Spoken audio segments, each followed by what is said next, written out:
Do you think, though, that there are lessons to be learned from places like Thames Valley Police, who have done a lot of work with diversion as opposed to criminalisation, for instance, for possession of cannabis? So they've done, I think there's sort of 7 years of evidence of those kind of divert programmes, which mean that people who are arrested at the moment and put into the criminal justice system and then have a criminal record actually don't get arrested and are put into sort of community-led programmes to divert them from criminality or anything that might lead into criminality. And is that approach something that you would be interested in? So when I was seems a lifetime ago now, when I was Chief Constable of Surrey, which is I left there in 2011, so I suppose it is a lifetime ago. One of the things I did my time as Chief Constable there was one of the driving forces nationally in sort of building a different approach to out-of-court disposals. Then we created something which eventually became community resolutions. And this isn't about being sentimental or soft. This is about evidence. And the evidence is that on certain types of crime, where you've got the right conditions in terms of the nature of the victim and the offender, that diversion generates higher victim satisfaction and lower recidivism.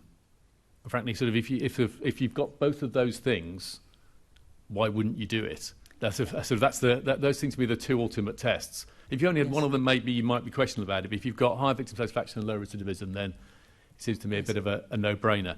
That sort of thinking's developed over time. There've been quite a few national sort of evaluations. The Thames Valley work I'm a bit aware of. The Met's done a piece of work which I think in Lewisham there was a trial announced, but was it called Turning Point? I can't remember what it's called anyway. But so and there's a new framework in legislation for out-of-court disposals, which is sort of supposed to be implemented in sort of 1st of April, which I'm keen on.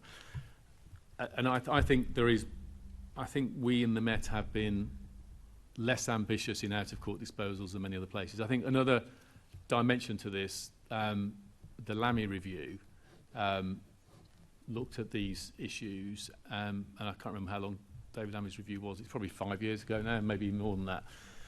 But he pointed out, as part of his look at sort of race disparity and justice, I think was the broad sort of sweep of what he was looking at, that in terms of out-of-court disposals, not only does the evidence base show that generally, say, high victim satisfaction, low recidivism, but the benefits with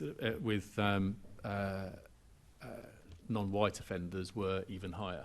So it's a good thing to do anyway, and in a sort of diverse, complex society, it's an even better thing to do. So I'm very enthusiastic about it. Well, I'm very glad that you're enthusiastic about it, because I do think it would be something that could really help in terms of reducing the breakdown in trust and confidence, and it could really help us. I'm grateful for support. The other point I'd make on the back of it is, in the context where the criminal justice system has growing backlogs, not putting things into it that don't need to be in it sort of also makes sense.